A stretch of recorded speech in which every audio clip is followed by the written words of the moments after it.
Anyone's hungry? Tempting, isn't it?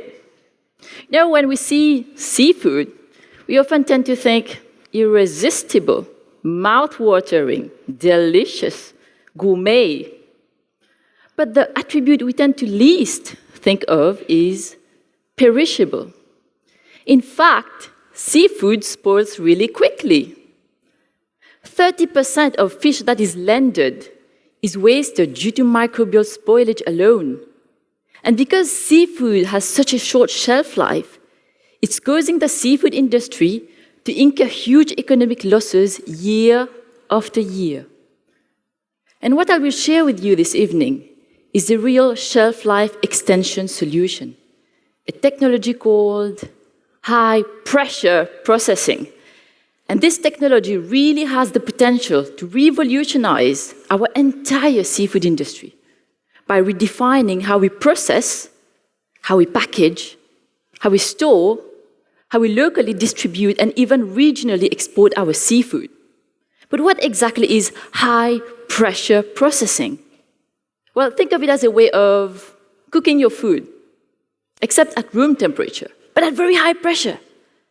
And the pressure I'm talking about is not 1 atmosphere or 10 atmospheres or even 100 atmospheres. No.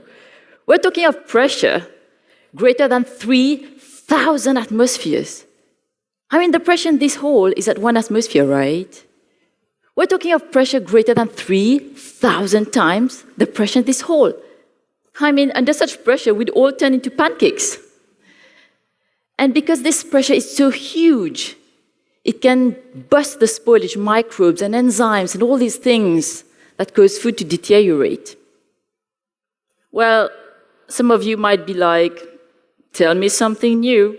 Surprise me, because I know that cooking and conventional heat processing is already doing that. Yes, except that conventional heat processing and cooking also destroy the vitamins that we need. And they also change the color of the food when we don't necessarily want it to. And they also affect the taste and the shape. But with high-pressure processing, on the other hand, you can get rid of the bad guys, the spoilage microbes and the enzymes, but you can still retain the good stuff. The vitamins, because vitamins are stable under pressure, and you can still retain the color and the taste. But what about the shape? These are blueberries, very delicate berries. And the berries on the right, believe you me, have actually been placed under pressure of the order of thousands of atmospheres, and yet they look just like the regular berries on the left. I mean, how is that even possible? I have a few berries here. I had to chase the whole of Mauritius to get a few. But anyway, I have a few berries here, and if I place them between my fingers and I squeeze them real tight, we all know what's going to happen. We'll get blueberry puree in no time. And yet, under high-pressure processing, no change in shape. Unfortunately, I don't have a high-pressure machine to bring to you here and make a demonstration tonight, but I have something else which will equally do the job. So, this is a plastic bottle filled with water up to the rim, into which I've placed a few blueberries, and I've screwed the cap real tight.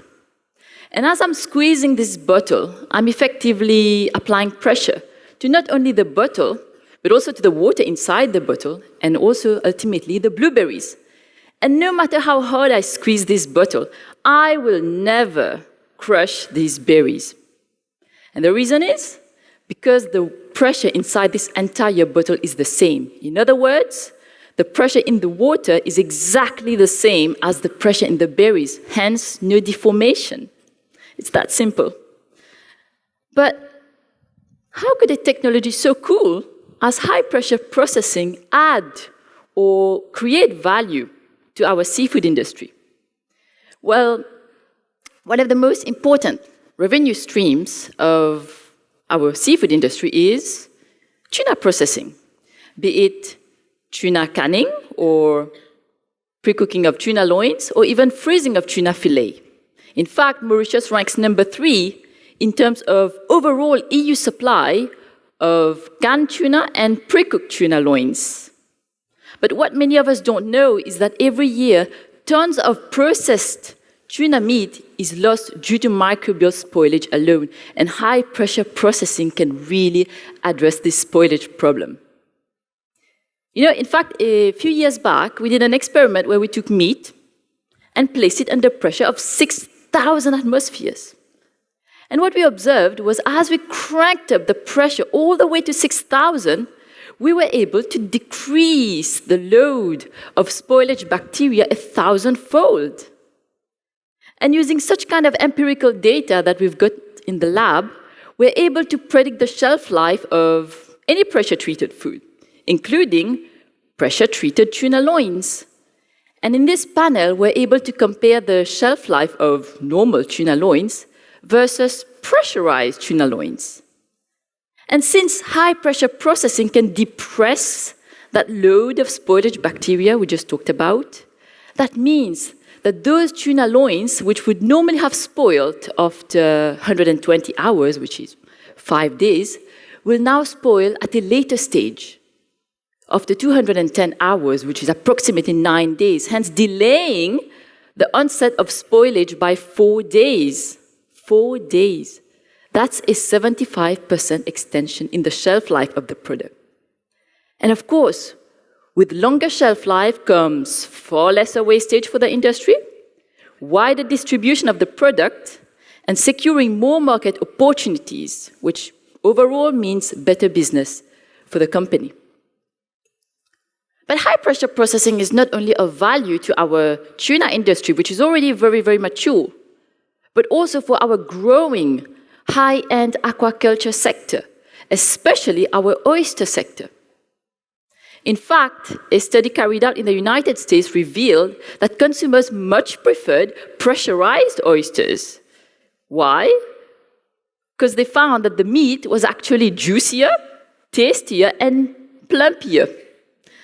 And I think consumers will be doubly happy to know that high-pressure processing can do yet something else for them.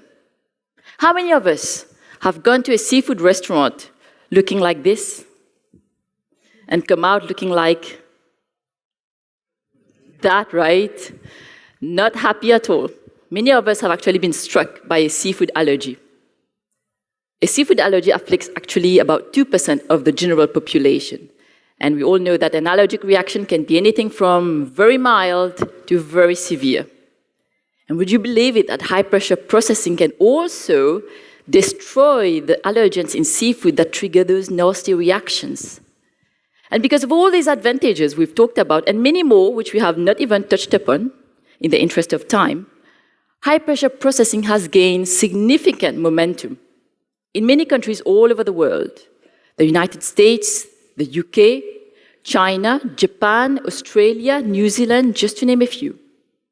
And in fact, in the last 15 years, the number of high-pressure units that have been installed for commercial use has increased exponentially. And this is what a typical commercial scale equipment looks like. And just for the record, I did not steal this picture from a Star Wars magazine, yeah? So, yeah, we can just buy one of those as well and start squeezing, huh? Except that a machine like this is not cheap. Costs anything from 15 to 30 million rupees, which I think is quite cost prohibitive.